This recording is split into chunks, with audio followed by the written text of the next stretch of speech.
Hey guys, Ed over here at FICM Repair. So this comment comes in response to another one of our videos, and I agree with most of it. So if you've got a 6.0, man, put two good batteries in it. There's no question at all. We really like the Odysseys, by far the best, but they're high dollar. But just solid batteries that test out at least above 800 cold cranking amps if you live in a northern climate, and at least 700 cold cranking amps if you live in a southern climate. So if you're seeing below 30 degrees with any kind of regularity, over 800. If you're not, over 700 is fine. On the starter conversation, people talk about using the 6.4 starter, the 6.7 starter, without any relevance or connection commonly to whose starter. So there are differences. I can tell you that me personally, when I was installing my 4th lifetime guaranteed parts store starter, I was just like, you know what? I'm done here. I'm good. So literally 10 years ago, I installed the Mean Green 6.4 starter in my daily driver, and holy buckets, man. Yeah, I haven't touched it since. It's been fantabulous. So recognize the starting speed differences. I mean, you've got ignition. It's almost like you look at your key and your truck starts. I mean, it's unbelievable. So within literally half a second of the key being engaged, it seems, the truck starting, the rotational speed is just so much better. Same 1350 amp inrush current though, so there is absolutely a conversation about the logic about getting our deluxe wiring kit or at least our interconnect kit to load balance the batteries better, but when the moment that the starter engages. I mean, 1350 amps is a lot, and there is a 2-aught cable, a little bigger than your thumb cable, that hooks up from the starter to the positive stud of the passenger side battery. There's a itty bitty 2-gauge cable that interconnects the positives between the passenger and the driver side battery on your F-Series truck. Now, if you've got a truck where you're a 6.0 where your batteries are on the frame rail, don't worry about the interconnect. You totally don't need it. That short wire distance is fine, and your batteries are load balanced just fine anyway. But if you've got an F-Series or an Excursion where your batteries are under the hood, one on the driver's side, one on the passenger side, recognize that 2-gauge interconnect is just kind of pathetic. It's kind of like trying to breathe out of a straw, after you run a marathon. It's just not going to end well. This is the reason why the passenger side battery is always and forever dying prior to the driver battery. But the batteries are wired in parallel and not in series, and so you have to replace them in pairs, and batteries are enough, money as it is, without having to buy them more often. Minimally, if you can't swing the cable kit, I do get it. Minimally rotate your batteries. That's free. I like free. Free makes me very happy. It's just that, recognize it's not as good as just load balancing them out of the gate. On the alternator conversation, I gotta disagree with the post though here. Minimally 130 amp alternator at least.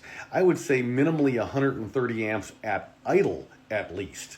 So what we're talking about is the equivalent of our 185 amp alternator. So if you live in a southern climate, you live in a Miami, a Houston, a Phoenix, something like that, Southern California. Yeah, the 185 amp alternator, unless you're running auxiliary accessories, unless you're running, a winch or some crazy sound system or something like that, the 185 amp is great. It's a bolt-in. It doesn't require any kind of cabling whatsoever, and it does 130 amps at idle, which is a whole lot more than the 75 amps at cold idle that the stock alternator supports. So this alternator, absolutely. However, if you live in a northern climate where you're seeing south of 30 degrees with any kind of regularity, strong consideration towards an alternator that does way more. Just $75 more buys you our 240 amp alternator.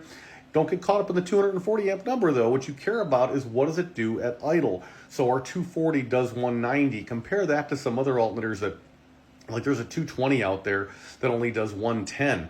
Why in the world would you buy that? Or a 230 that only does 115. Why in the world would you buy that?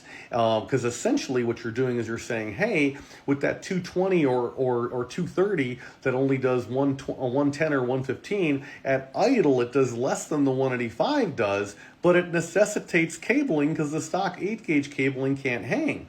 So if you know all this, then you can go ahead and size things appropriately, and then life is good. Lastly, regardless of what alternator solution you end up with, take a look at this product, and this No Oxide product. It's an electrically conductive grease. This is exactly the opposite of what the dielectric that you've probably got in your toolbox is.